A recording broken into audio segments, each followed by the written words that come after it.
네, 안녕하세요. 오늘은 역대상 27장을 함께 살펴보겠습니다. 이 장을 보면요, 와, 다윗 왕국이 정말 체계적으로 운영됐구나 하는 걸 느낄 수 있어요. 군대 조직, 또 각 지파 지도자들, 왕실 행정 시스템까지 아주 상세하게 나와 있거든요. 뭐랄까, 그냥 옛날 이야기가 아니라 당시 국가 운영의 청사진을 보는 느낌이랄까요? 특히 처음부터 좀 인상적인 게 매달 2만 4천 명씩 돌아가면서 근무하는 12개의 군사 반열이에요. 정말 체계적이지 않나요? 자, 그럼 좀 더 자세히 들어가 볼까요? 네, 그렇죠. 그 1절부터 15절까지 나오는 군대 조직 말인데요. 이게 그냥 이름만 쭉 나열한 게 아니에요. 매달 2만 4천 명씩 1년 내내 왕궁을 지키는 상비군이자 예비군 시스템이었던 거죠. 아, 그러니까 유사시에 바로 동원될 수 있는 그런 체계였군요. 지휘관들 이름도 구체적이잖아요. 첫 딸은 야소보암, 셋째 딸은 브나야. 맞아요. 특히 분하야 같은 경우는 제사장 여호야다의 아들이면서도 아주 뛰어난 용사였죠. 30인 용사 중 한 명으로도 나오고요. 네, 6절에 나오죠. 이런 걸 보면 단순 군사력뿐만 아니라 가문 배경, 또 개인의 능력 같은 다양한 요소가 작용했다는 걸 알 수 있어요. 이게 그냥 병력 숫자만 보여주는 게 아니라 다윗 왕국의 그 안정성, 그리고 언제든 준비된 뭐랄까 상시 대비 태세를 보여주는 아주 중요한 증거라고 할 수 있습니다. 굉장히 정교한 시스템이었던 거죠. 네. 군대뿐만 아니라 그 넓은 영토를 다스리려면 각 지역, 그러니까 지파별 관리도 중요했을 텐데요. 16절부터 22절을 보니까 각 지파를 책임지는 지도자들 명단이 또 따로 나오더라고요. 아, 네. 그 부분도 중요합니다. 군 지휘관과는 별개로 각 지파의 행정을 담당하고 대표하는 인물들이 있었던 거예요. 루벤 지파의 엘리에셀이라든지 레위 지파의 하사랴, 또 유다 지파에는 다윗의 형인 엘리후가 있었죠. 아, 다윗의 형이요? 네.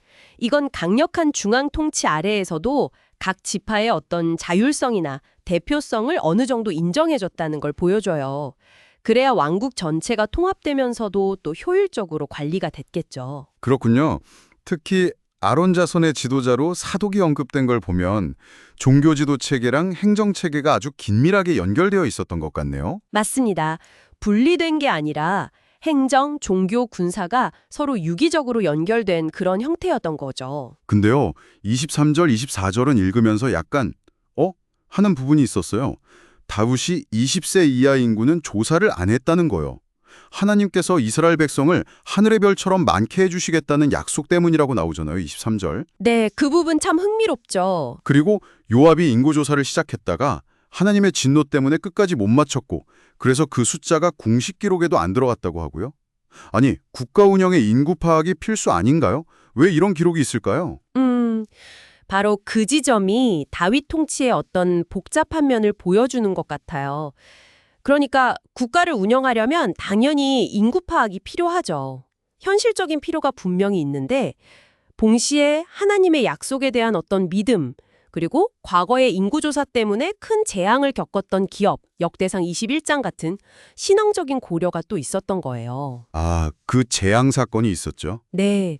그러니까 현실적인 행정 필요성과 신앙적인 어떤 금기 사이에서 고민하고 갈등하는 모습이 보이는 거죠. 통치자의 고뇌랄까요?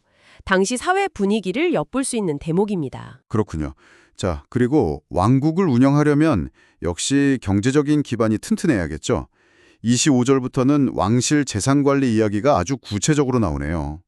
왕의 곡간 담당자부터 시작해서 밭농사, 포도원, 올리브나무, 뽕나무, 솥대, 낙타, 양떼까지.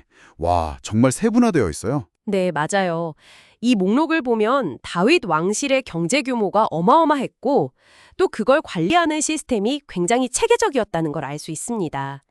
그냥 전쟁만 잘하는 나라가 아니라 농업이나 목축업 같은 산업 기반이 탄탄했고 이걸 각 분야 전문가들이 맡아서 효율적으로 관리했다는 거죠. 정말 각 분야별로 이름이 다 나오네요. 시므이, 바알하난, 시드레, 사밧. 그렇죠. 이게 바로 다윗 왕국이 강성했던 또 다른 이유, 즉 경제적인 힘의 원천을 보여주는 증거라고 할 수 있습니다. 단순한 군사 강국이 아니었던 거예요. 네. 그리고 마지막으로 32절부터 34절은 다윗 왕의 최측근들, 핵심 참모진 명단이군요. 다윗의 숙부이자 지혜로운 모사였던 요나단, 왕자들의 스승 여이엘, 그리고 유명한 책사 아이도벨, 또 왕의 친구 후세, 마지막으로 군대 총사령관 요압까지 어벤져스 같은 느낌인데요. 뭐 그렇죠. 왕 혼자 모든 걸 다 할 수는 없으니까요. 왕의 리더십이라는 게 결국은 이런 훌륭한 보좌진들과의 협력을 통해서 완성된다는 걸 잘 보여주는 부분입니다. 지혜로운 조언자, 모사, 또 믿을 수 있는 친구, 벗, 행정실무에 맞는 서기관, 군사 전문가까지 정말 각기 다른 강점을 가진 인물들이 균형을 이루면서 왕을 도왔기 때문에 다윗 왕국이 그렇게 번성할 수 있었던 거죠. 네, 리더 주변에 어떤 사람들이 있느냐가 정말 중요하군요. 그렇죠. 리더십의 다면성, 그리고 협력의 중요성을 다시 한번 생각하게 합니다. 자, 이렇게 오늘 역대상 27장을 쭉 훑어봤는데요. 정말 다윗 왕국의 그 정교하고 체계적인 조직 구조에 놀라게 됩니다.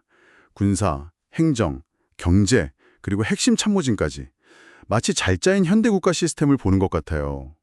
이 기록들을 보면 다윗이라는 인물이 단순히 용맹한 전사나 감성적인 시인이 아니라 정말 복잡한 국가 시스템을 설계하고 운영했던 유능한 행정가였다는 생각이 드네요. 네, 정확히 보셨습니다. 우리가 흔히 아는 화려한 전쟁 이야기나 감동적인 시편, 그 이면에 감춰진 다윗 왕국의 실제적인 운영 방식, 그러니까 통치의 기술을 보여주는 아주 중요한 장이라고 생각해요. 우리가 종종 그냥 지나치기 쉬운 이런 행정적인 기반, 시스템의 중요성을 다시금 깨닫게 해주죠. 보이는 힘 못지않게 어쩌면 그 이상으로 이런 보이지 않는 시스템의 힘이 중요했다는 걸 보여줍니다. 그러네요. 오늘 이렇게 상세한 조직 구조를 살펴봤는데 문득 이런 생각도 듭니다. 이렇게 완벽해 보이는 시스템 안에도 분명 기록되지 않은 어떤 내부적인 갈등이나 또 예상치 못한 문제 같은 건 없었을까요? 그리고 이렇게까지 체계적인 조직을 만들고 운영했다는 사실이 다윗이라는 리더에 대해 우리가 기존에 알던 것 외에 또 어떤 다른 면모를 보여주는 건 아닐까? 한번 좀 더 생각해 보시면 흥미로울 것 같습니다.